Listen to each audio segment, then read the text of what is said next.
Mas, sebetulnya keimaman itu masuk usul atau furu? Jadi tahu juga bahwa ternyata keimaman jokam itu hanya dagelan sama dengan ketoprak lodruk, sama persis. Baru tahu itu, ya Allah, kok goblok men aku. Ya ono ya ini, wis dituakan jadung balik darah, tapi ternyata ilmunya cetek banget, ya Allah.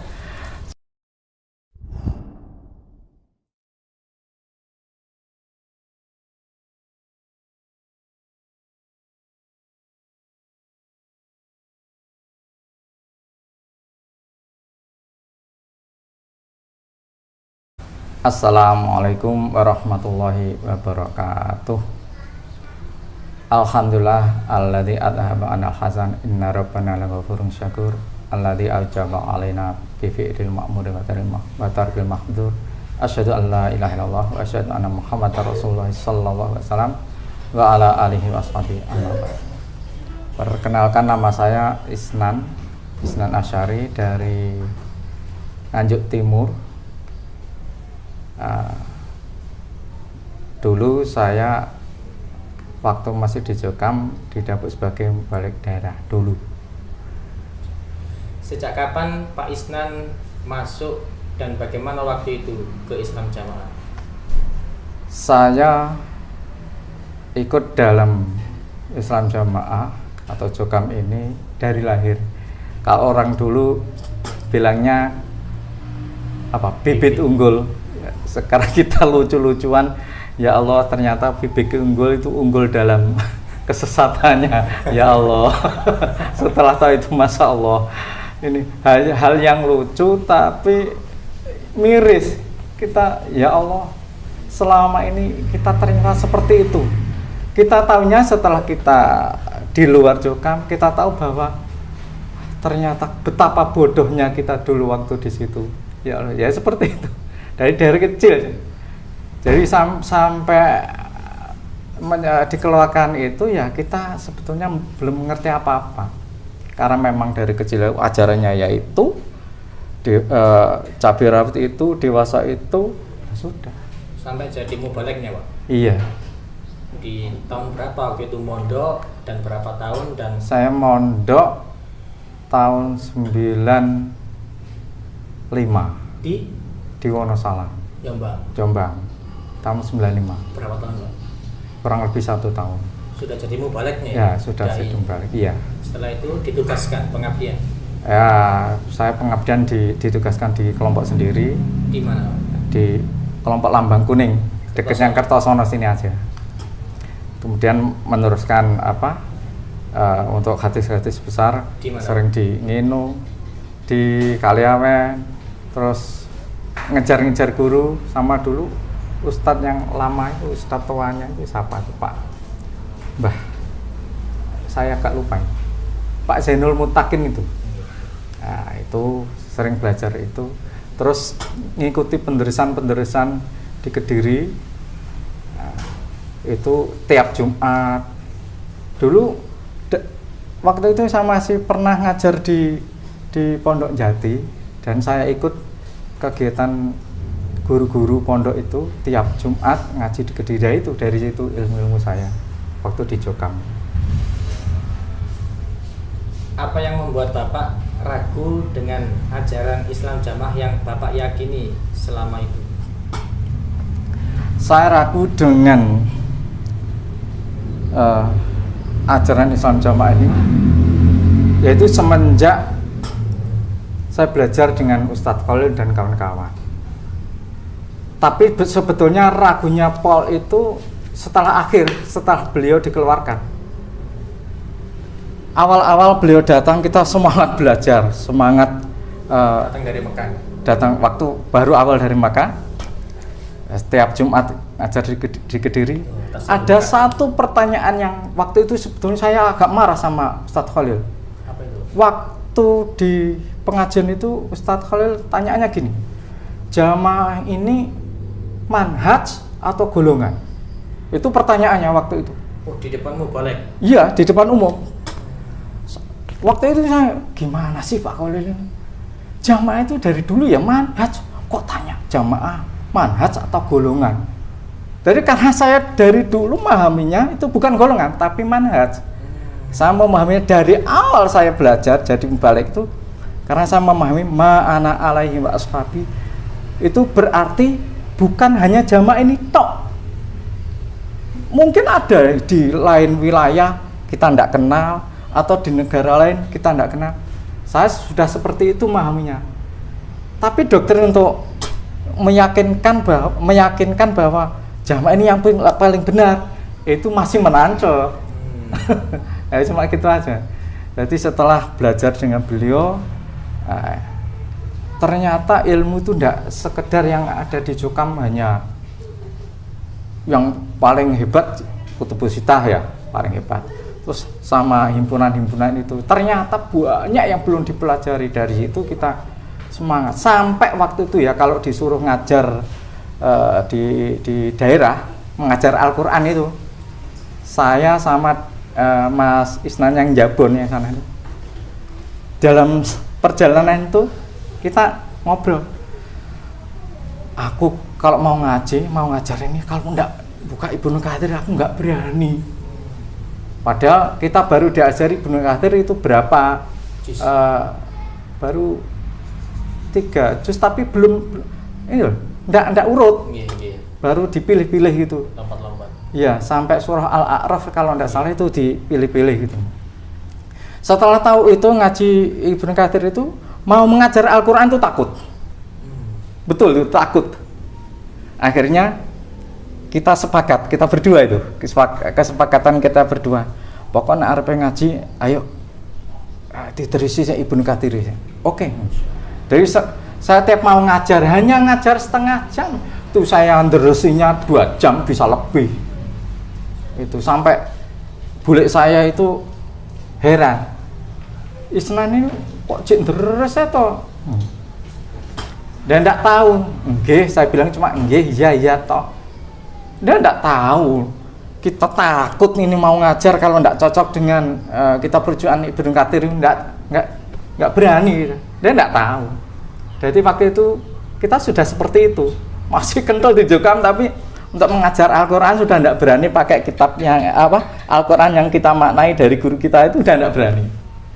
Masih harus cari rujukannya lain. Padahal umumnya mau balik Jokam gimana kalau mengajarkan Al-Quran? Karena mereka juga tidak pernah belajar bahasa, jadi apa adanya. Kita, alhamdulillah kita pernah belajar dikit-dikit. Waktu itu ada program yang di Pondok Lengkong itu apa itu? Nahwu Shorof itu kita belajar dikit-dikit seminggu sekali dengan Pak Endang waktu itu.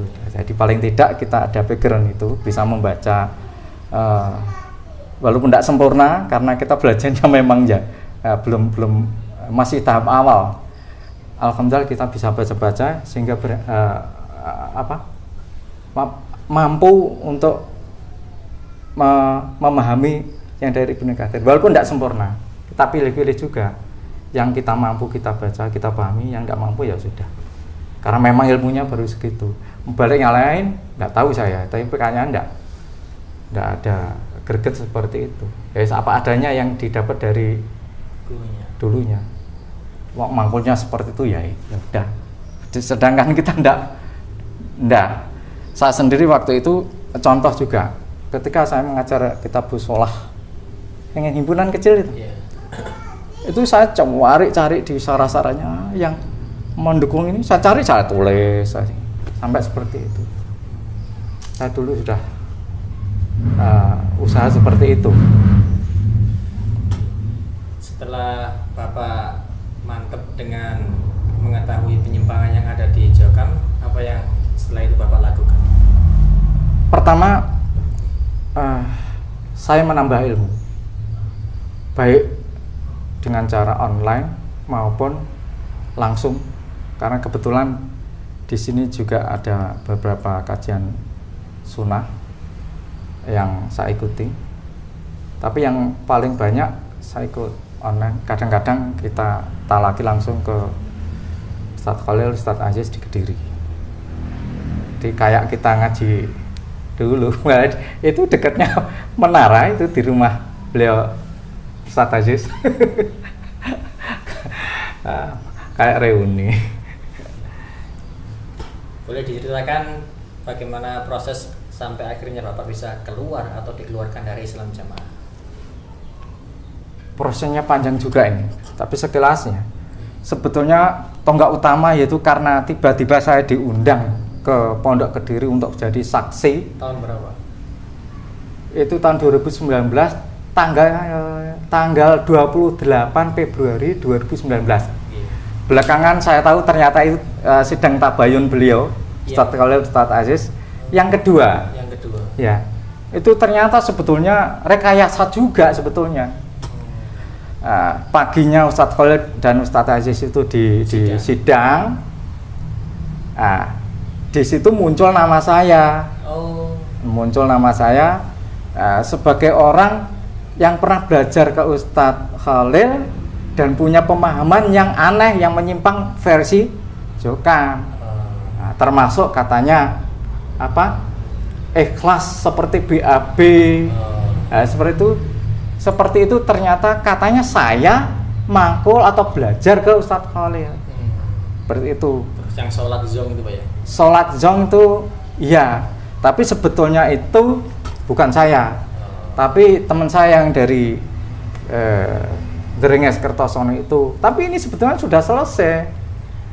Jadi waktu ada penerobosan Ramadan 2018 itu disendirikan gitu, mubalik-balik yang dari Nganjuk Timur dan dari Nganjuk Barat dikumpulkan.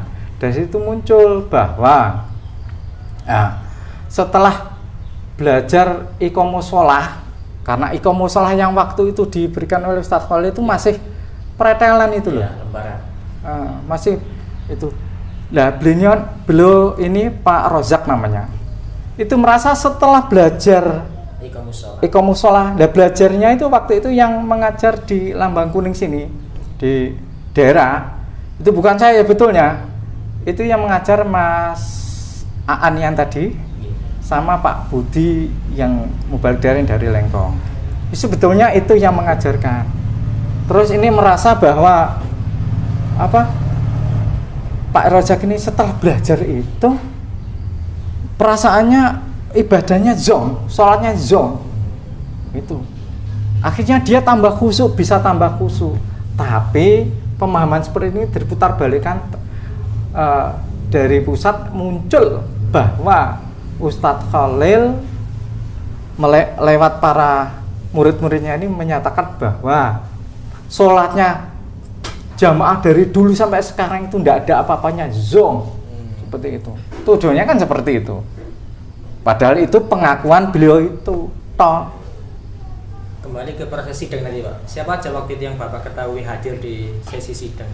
Yang waktu itu yang jelas pertama RI 1-nya Jokam. Terus wakil 4. Terus ada penerobos tua itu yang satu Mbah Sokip Kertosono, tapi beliau sudah meninggal. Terus ada satu lagi saya tidak hafal namanya, tapi saya hafal betul. Terus moderatornya waktu itu Mbah Tro. Mbah Tro itu Cak Usup. Kalau di sini orang-orang bilangnya Mbah Tro. Nggak tahu kok disebut Mbah Tro, nggak tahu. Itu moderatornya.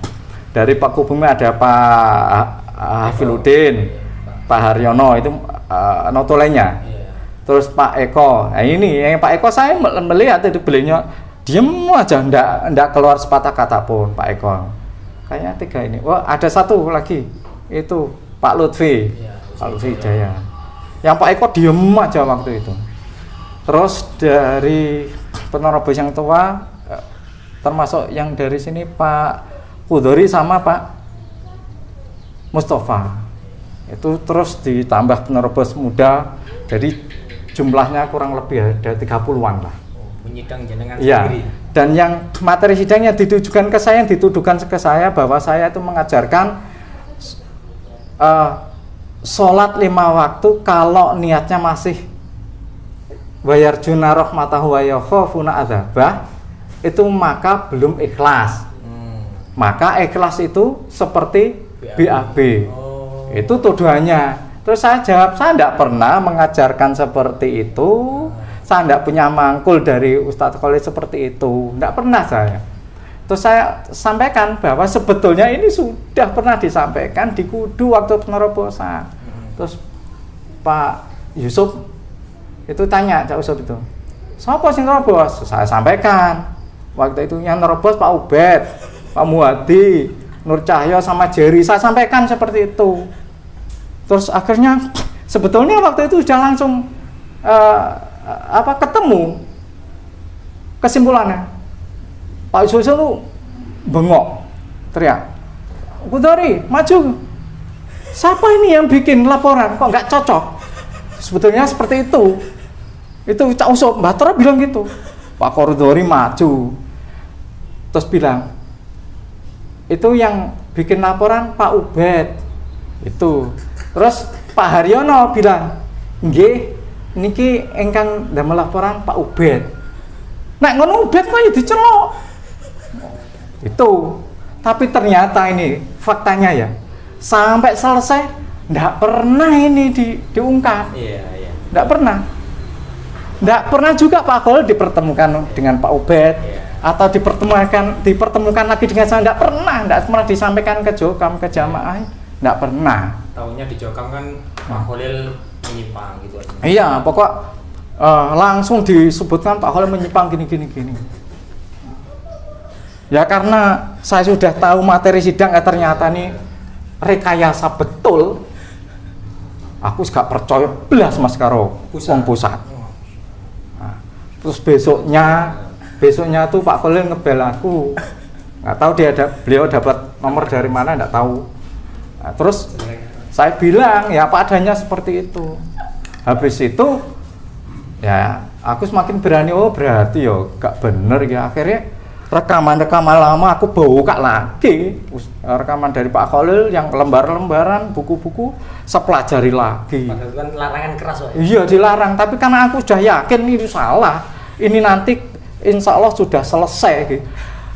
Perasaan saya itu sudah selesai ini kejadian ini, mestinya tidak perlu diungkap lagi, sudah selesai. Nah, ternyata malah lebih parah. Jadi fitnah atau istilahnya apa ya? Pembunuhan karakter luar biasa, tidak cocok sama sekali. Dah, itu jelas fitnah. Saya yakinnya karena saya adalah peserta atau yang dipanggil ke Kediri untuk menjatuhkan Pak Khalil sebetulnya. Jadi kalau saya nilai ini sama dengan umpama jaksa ya, jaksa JPU, jaksa penuntut umum itu mengambil saksi yang sebetulnya untuk menjatuhkan, untuk mengalahkan hujahnya yang di sidang, justru saksi kunci ini malah meringankan yang di sidang, malah terbalik. Tapi faktanya ini tidak pernah diungkap, tidak pernah disampaikan ke jamaah, malah semakin menjadi-jadi. Setelah itu apa yang terjadi dengan diri Bapak setelah kejadian hari-hari itu? Nah, setelah itu kayaknya saya ditarget akhirnya. Jadi saya dengar ini Jerry ponakannya Pak Haji Sultan ini lewat siapa itu ngancam Pak Yai sini. Kebetulan Pak Yai ini sini biasanya kakak saya. Itu diancam, Isnan itu harus dipecat dari BMT. Dilepas dari membalik darah. Kalau tidak dipecat, nggak dilepas dari membalik darah, nanti Pak Toha itu Pak Yai daerah mau dipecat dari keimaman daerah. Itu saya tahu itu. Yang nyampaikan ya sebetulnya dari orang-orang situ aja, dekat orang pondok situ aja. Saya sampaikan tidak percaya, cuma guyang-guyu tok, ya udah. Setelah itu akhirnya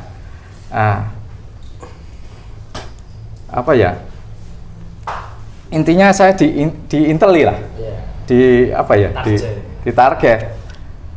Karena setelah sidang tabayun itu saya tahu Pak Khalil dan kawan-kawan itu, Ustadz Khalil tidak ada indikasi kesalahan sedikit pun. Justru malah sebetulnya memperak jamaah ini supaya bisa jadi lebih baik. Akhirnya saya berani untuk semakin belajar. kebetulan saya juga akhirnya belajar tauhid al-muyassar ya sama Mas Aan ini juga. Di deket yang Pondok Kertosono itu. Kita bikin halaqah kecil. Akhirnya saya tahu ilmu tauhid, tahu rukun iman, rukun Islam, ihsan. Akhirnya saya terbuka, ternyata ini yang pokok, rukun iman ini yang pokok. Ya Allah, saya enggak tahu. Terus akhirnya tanya Mas, sebetulnya keimaman itu masuk usul atau furu? Saya tanya gitu. Beliau enggak mau jawab ini. Mas ini LK yang GU itu. Enggak mau jawab, dia juga takut sebetulnya kayaknya. Dia takut. Lama terus akhirnya dia bilang, ngapunten nggih Mas. Jadi mau bilang tuh abot terang. Ngapunten Mas, niku masuk furu. Oh gitu ya. Oh ya wes, ya udah. Karena dengan jawabannya itu saya sudah langsung plong. Oh berarti keimaman ini bukan suatu yang pokok yang harus ada. Langsung saya kembali saya pernah dapat pelajaran juga sebelumnya. Ini hanya kesempurnaan. Berarti umpama ndak bisa wujud karena sesuatu hal. Berarti tetap sebagai seorang muslim tetap sempurna lah, walaupun tidak sesempurna dalam kehidupannya, tidak bisa tertib dan sebagainya. Saya tahu itu. Ya sudah, saya ringan-ringan saja. Saya tidak begitu menganggap penting masalah keimaman. Walaupun waktu itu, walaupun sudah punya pemahaman seperti itu, masih mengakui. Ini yang aneh.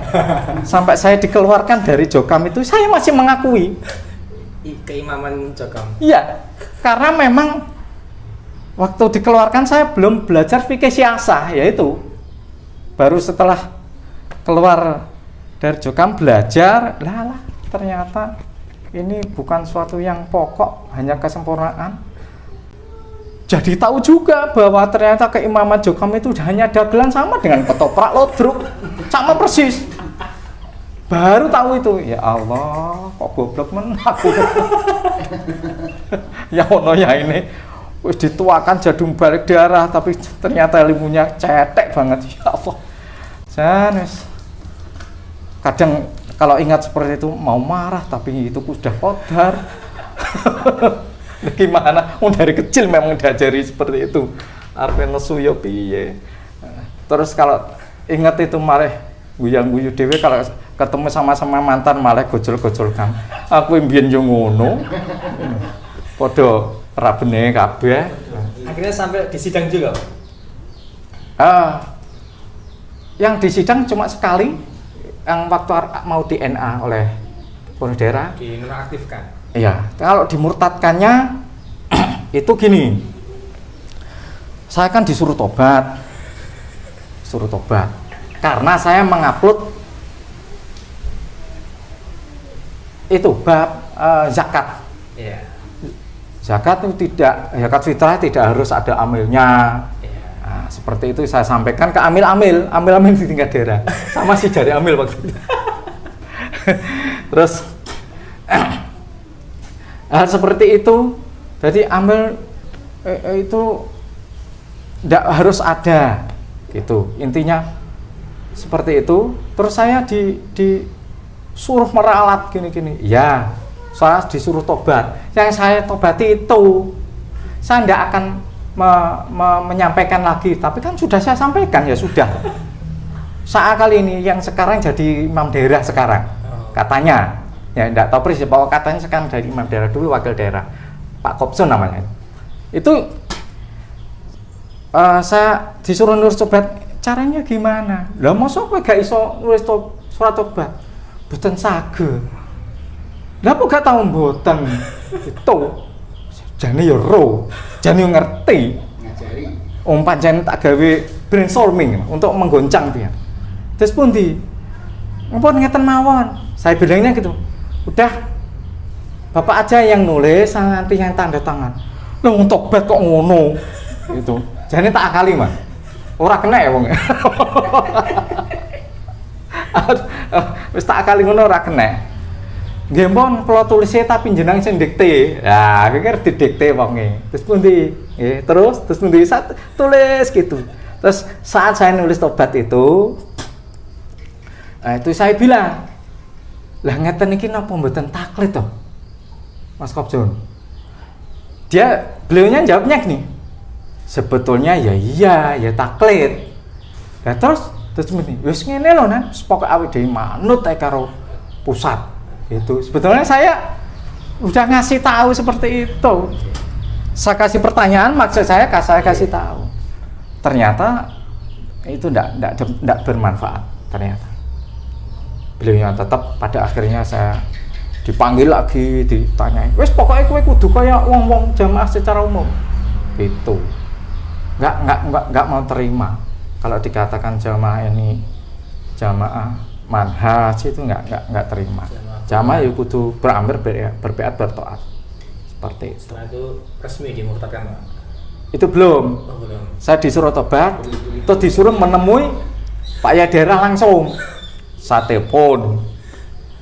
Ternyata Pak Yadera ini ternyata juga takut ketemu saya. Ngebel si Lukman Hakim itu. Wow, Gus Lo. Ya Gus Lo bilang, dah Pak Toha, itu jangan ditemui. Gitu. Terus langsung itu Pak Toha itu ngebel saya.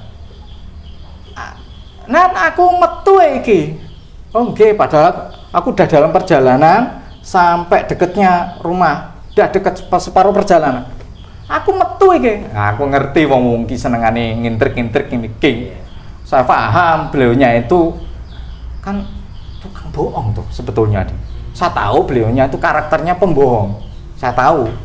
Karena teman berbisnisnya juga bilang gitu. Sekarang sudah keluar juga teman bisnisnya.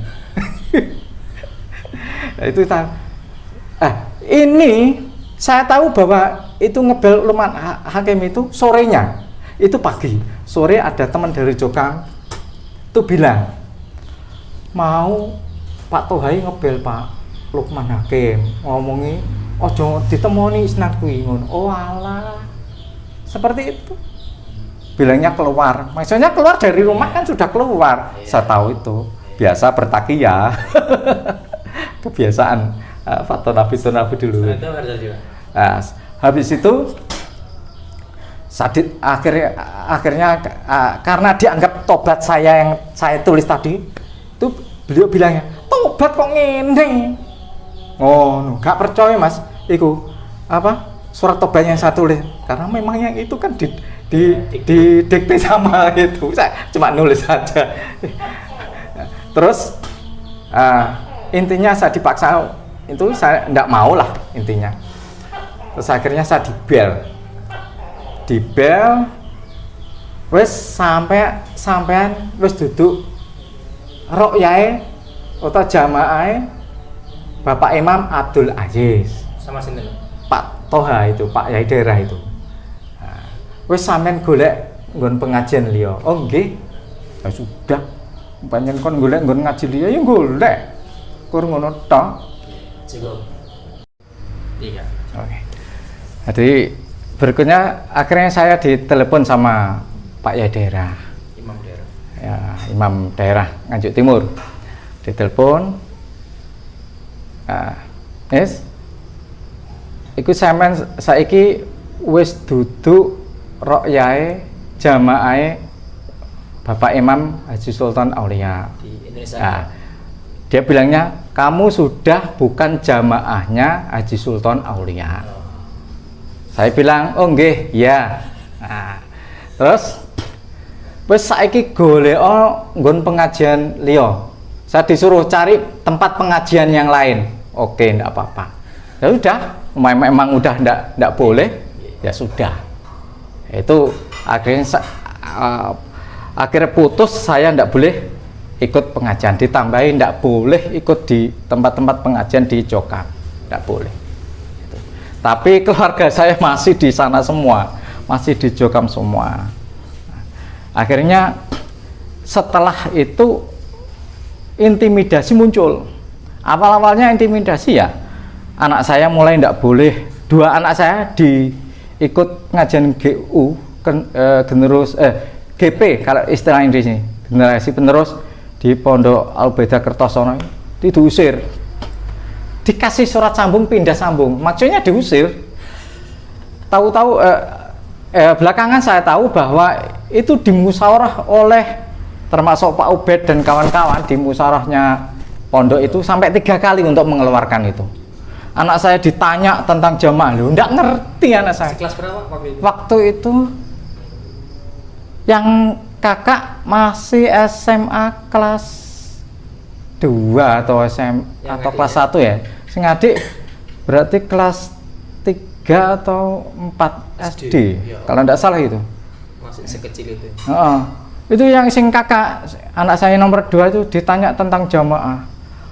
Apa arti jamaah? Itu gurunya tanya gitu. Terus dia jawab, jamaah ya sama yang jangan pahami, yang kamu pahami. Itu. Memang nggak ngerti. Saya nggak pernah ngajari juga karena memang waktu itu saya cuma diam aja. Terus, jadi pemahamannya, jawabannya seperti itu. Itu sampai sampai berkali-kali atau 2 kali gitu loh. Terus akhirnya dikeluarkan. Yang ekstrim anak saya yang kecil itu juga dikeluarkan sampai waktu lewat gitu. Ya, kapan aku boleh ngaji di sini? Kan temen-temennya di situ semua. Jadi yang waduh mesak nih. Udah sama yang punya pondok ndak boleh. Dibilangin gitu sama ibu ndak boleh sama yang punya pondok. Cuma gitu bilangnya. Mau bilang bapak dimurtadkan itu udah ndak enak bisa. Itu awal itu anak saya diintimidasi. Kemudian saya dikeluarkan dari pekerjaan. Itu termasuk intimidasi awal, dikeluarkan dari pekerjaan.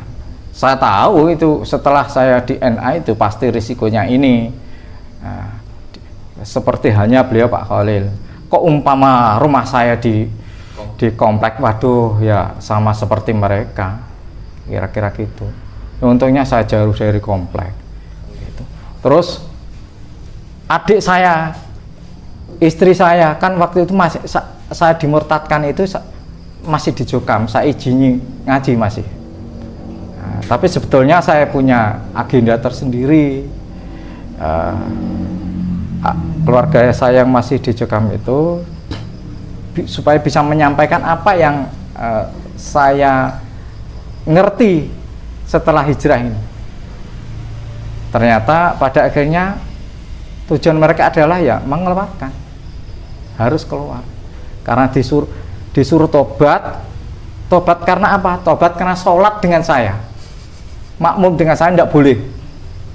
Lah yang melaporkan ya ini tetangga sebelah masjid ini kan masih Jokam ini yang melaporkan itu ya kita biasa sholat 5 waktu, sholat taraweh. Nah, akhirnya dilaporkan, disuruh tobat. Akhirnya istri saya, adik ipar tidak mau tobat, ya sudah keluar gitu aja. Itu. Terus teman-teman saya akhirnya dilarang berhubungan dengan saya. Akhirnya saya diblokir. Pekerjaan yang berhubungan dengan pekerjaan ya diblokir. Saya tidak boleh berhubungan dengan mereka. Mereka ya tidak mau. Ketika saya akhirnya jualan itu karena sudah berapa bulan saya tidak kerja, saya jualan itu.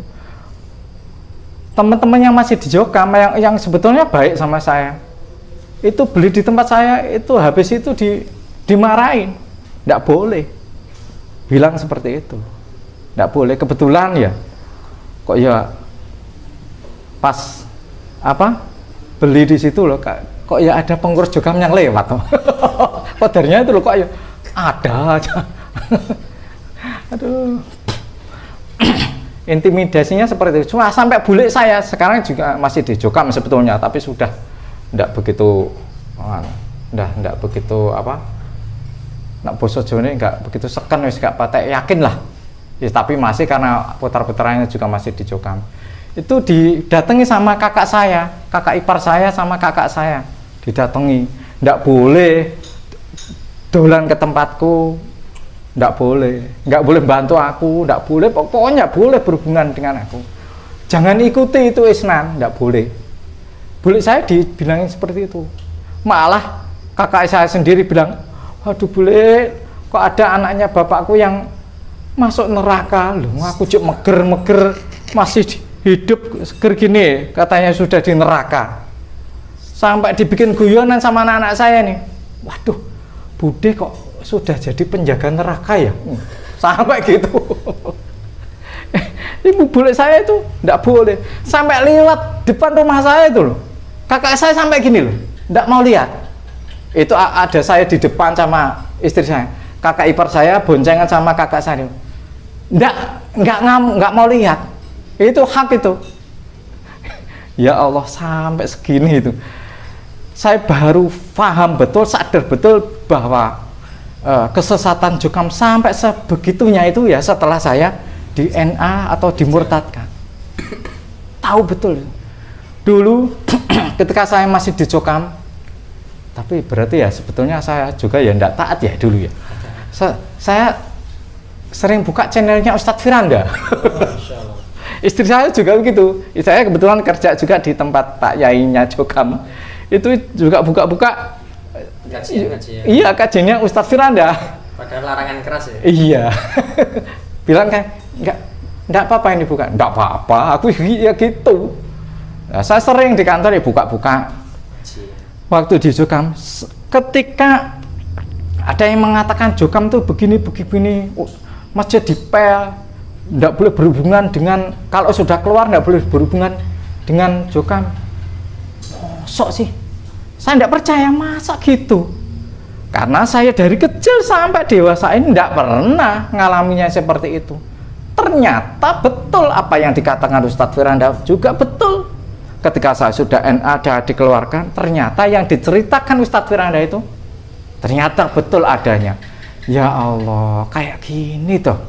Ternyata yang disampaikan orang-orang di luar Jokam yang dulu saya anggap sebagai fitnah, saya anggap sebagai sesuatu yang hanya kebencian saja, ternyata itu betul. Dan setelah saya hijrah juga ketemu dengan teman-teman yang di luar Jokam, yang bukan mantan, itu ternyata mereka bilang, sebetulnya kita juga tahu kesesatan LDI, bukan ya, kesesatan Jokam itu tahu, Islam Jamaah tahu, kita tahu. Ternyata mereka itu ngemong juga. Kalau di dalam Jokam sendiri kan katanya ngemong, fatona bitona berduluhur, apen-apen berpura-pura ngemong kono ben gak ngerintangi kan gitu katanya. Ternyata mereka juga seperti itu, sama dimong, kita tuh dimong waktu itu karena kita nggak tahu. Akhirnya intimidasi terus menerus seperti itu.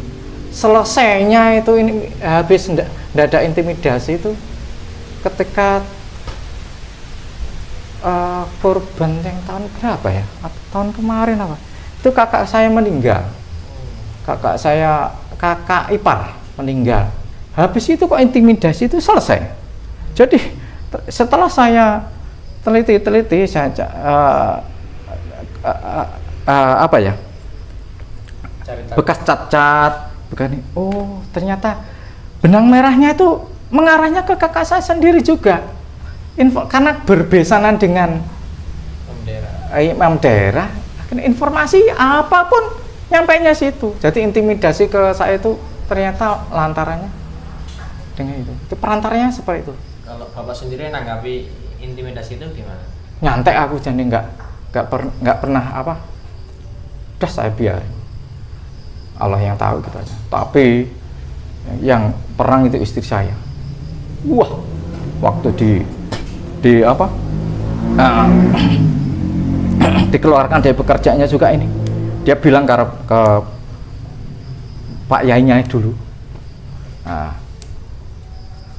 kan Pak Toha itu bilang ke istri saya waktu di sidang itu, nah istri ini cerdas, ya ndak mau diimami sama Isna.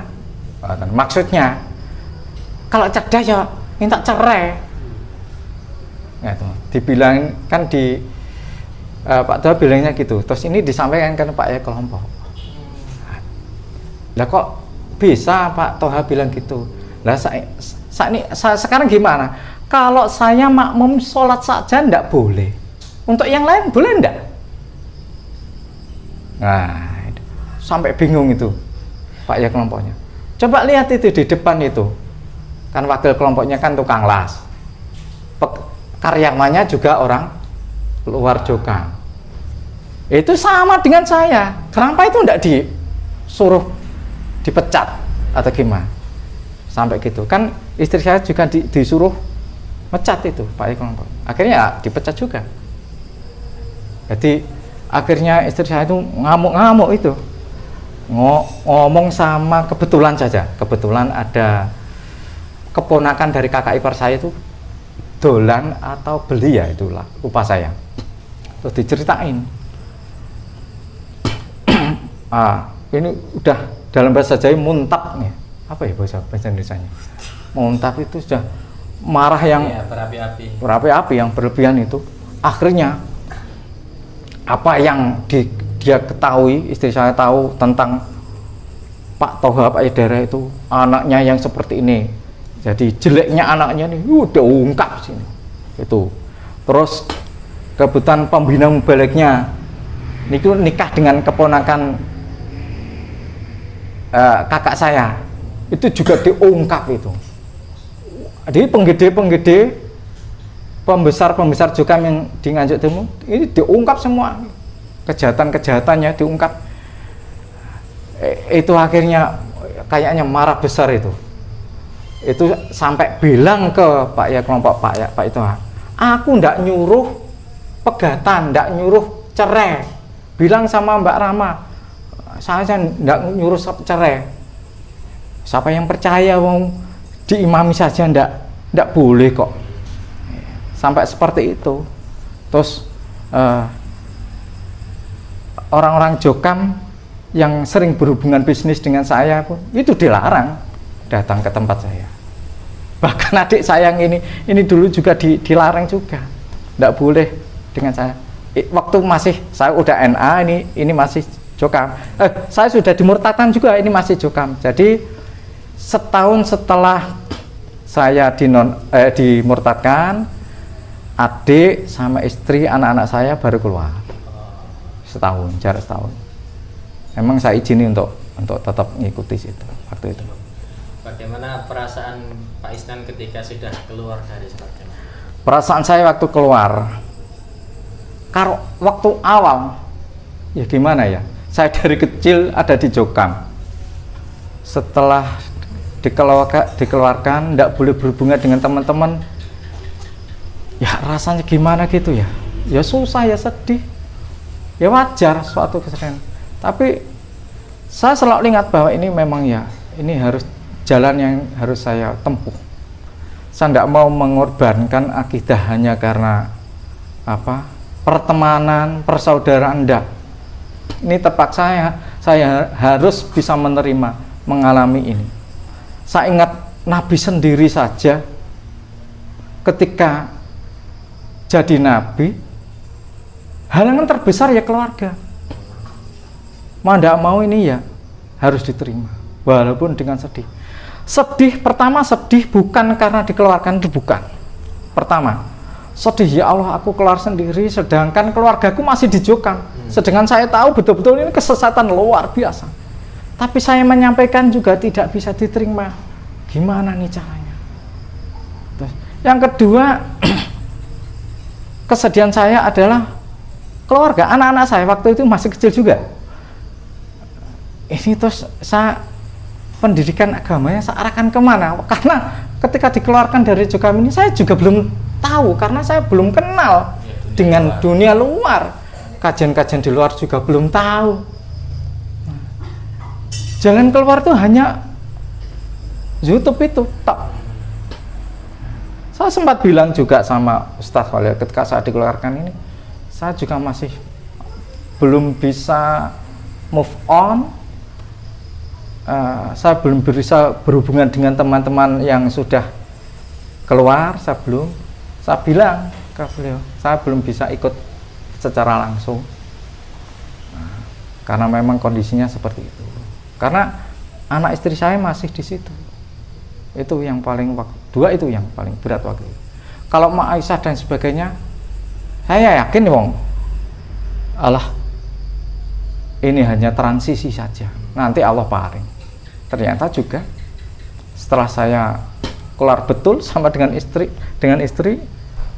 juga sudah keluar, itu akhirnya merasa senang. Dan di awal-awal itu susahnya luar biasa, tapi akhirnya bersyukur sekali. Setiap ada kejadian sesuatu, ya Allah, bersyukur Pol, ya Allah. Kalau kita tidak diintimidasi orang, kita tidak akan keluar ini. Kita tetap dalam kesesatan. Setelah kita belajar, ya Allah, seperti ini toh ilmu di dalam juga kami, penuh dengan doktrin kesesatan, penipuan. Ya Allah, yang dikatakan ilmu mangkul mustahil mutasir ternyata hanya doktrin. Pernyataannya benar tapi kenyataannya tidak. Ya Allah, karena saya dulu shock pertama itu saya masih di Jokam sudah shock sebetulnya. Waktu saya dikasih tahu bahwa isnad atau sanadnya KHN Abah itu ternyata tidak terbukti. Dan yang menceritakan ini salah satu GU, katanya namanya Mas Abdillah dari Bekasi atau Cianjur ya, Cianjur. Itu yang bilang itu disampaikan ke teman-temannya. Terus akhirnya temannya nyampe ke aku, ya Allah gitu toh. Itu sudah shock, tapi saya kan masih terdoktrin. Sudah shock tapi masih terdoktrin. Setelah keluar, ya Allah, pertama ya shock karena berbeda lingkungan yang jelas itu. Yang kedua, bersyukur sekali setelah saya bisa menerima, istri menerima, anak-anak juga, karena anak-anak saya juga dicari-cari itu sekarang kejadian betul. Anak saya juga dicari-cari. Terus anak saya tahu apa? Tidak tahu apa-apa. Saya aja tidak mengajari istri gini-gini, anak-anak tidak saya ajari apa. Saya cuma setiap dapat ilmu ketika pengajian Jumat bisa saya sampaikan ke istri, saya sampaikan sedikit. Enggak kok saya langsung mengajarkan gini, saya kumpulkan ya, saya kajikan gini, enggak. Saya ajar sedikit, ternyata itu menancap malah. Bagus. Itu yang saya rasakan. Sekarang bisa bersyukur betul. Boleh diceritakan sekilas perkembangan teman-teman kawan-kawan hijrah di Kertosono, Pak? Padahal kan Kertosono kan termasuk kota sucinya Jokam. Iya, kota suci ya. Ya Allah, disebut kota suci juga ya.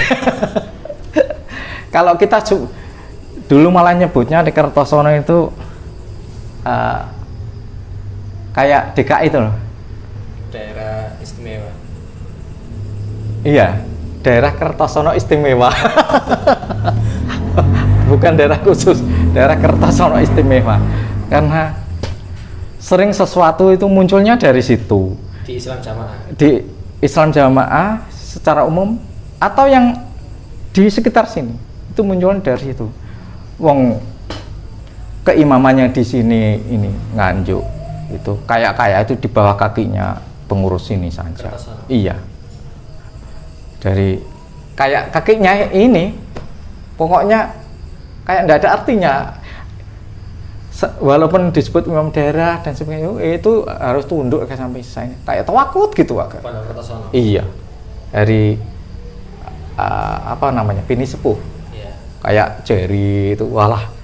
Saya dari dulu kan ya tahu toh Jerry itu seperti apa. Saya dari kecil di Kertosono.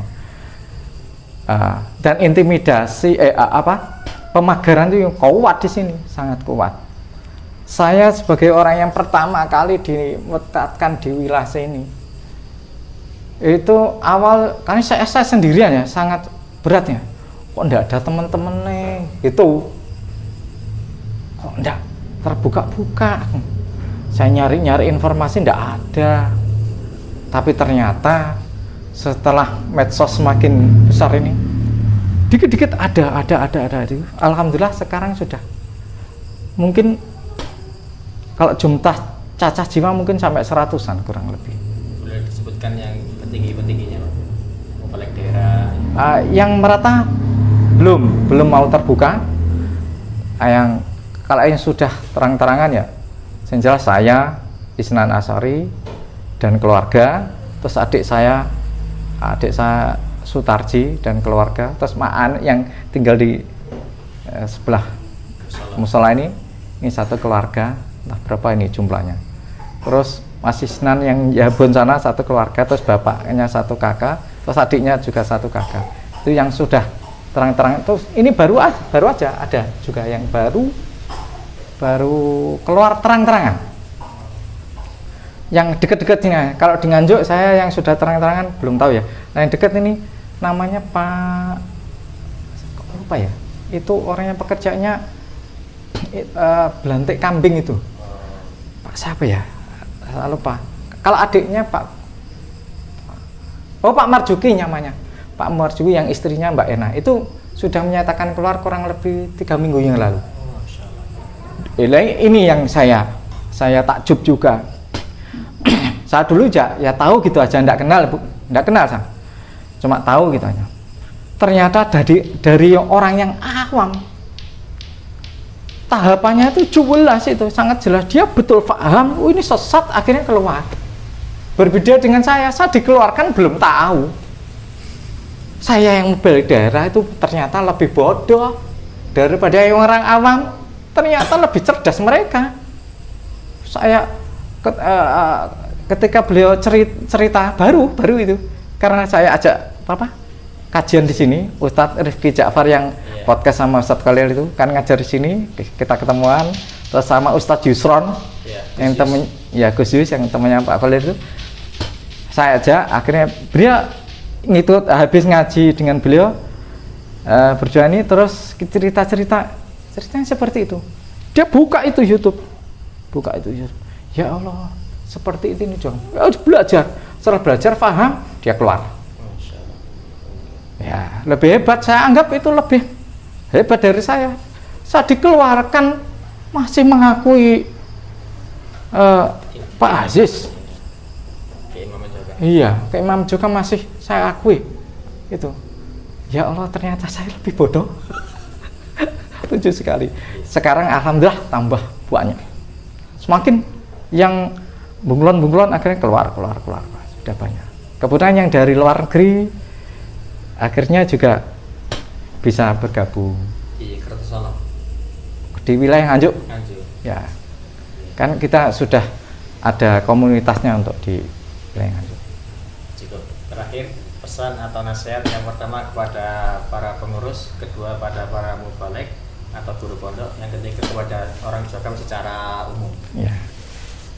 Mungkin untuk para pengurus dan mubalik saya jadikan satu saja.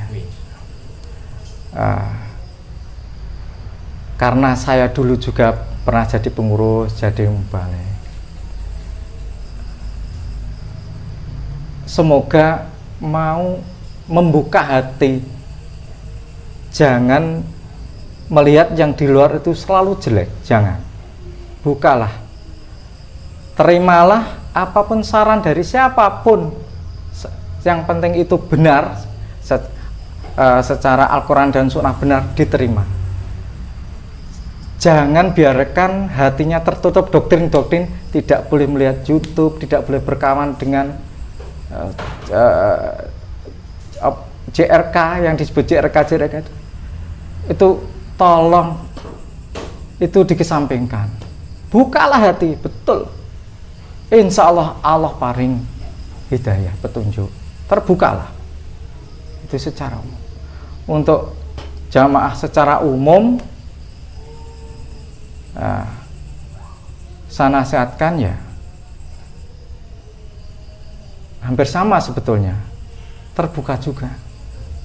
Kalau para pengurus itu jangan betul-betul terdoktrin, karena ketika masih terdoktrin dan meneruskan doktrinnya itu, menyampaikan nasihat-nasihatnya yang dari Jogam itu, sungguh itu penyesatan. Nanti akan ada pertanggungjawaban yang double itu di akhirannya. Sudah mempertanggungjawabkan amalnya sendiri, juga membuat menyesatkan orang lain. Sedangkan jamaah secara umum tuh mereka baik-baik, hatinya baik, secara umum bergaulnya baik. Itu sama dengan panjangan racuni itu. jangan diteruskan ini. Untuk jamaah secara umum, membukalah hati untuk bergaul, menerima dari golongan-golongan Islam yang lain, ormas-ormas yang lain, atau yang tidak segolongan, diterimalah. Bergaul yang baik, jangan dengan pedoman fatona bitona bedulur, terus akhirnya berpura-pura berbaik dengan mereka. Jangan. Berbaiklah yang betul-betul baik, betulan, ihsan yang ihsan, berbuat baik yang betul, jangan hanya berpura-pura. Itu aja insya Allah. Karena dengan itu mau membuka hati dengan mereka, insya Allah hidayah Allah akan datang. Insya Allah itu yang bisa saya sampaikan. Sekian gitu. Alhamdulillah saya bisa menyampaikan segala sesuatu yang pernah saya alami, walaupun ini hanya sekilas, tapi saya bisa merasa plong. Saya bisa merasa mungkin dari tayangan ini ada saudara-saudara saya yang melihat dan mau menerima. Apa yang dikatakan mereka jelas adalah kebohongan. Tentang saya pun banyak yang bohong. Maka saya minta bisa menerima, bisa membuka. Dan selanjutnya saya bersyukur alhamdulillah ada kesempatan dengan admin untuk bertemu dengan saya. Semoga Allah memberikan barokah. Barakallahu fina wa fikum. Alhamdulillah sudah terrealisasi. Saya bersyukur, jazakumullah khairan atas kedatangannya. Semoga ini bisa bermanfaat untuk semua umat. Assalamualaikum warahmatullahi wabarakatuh.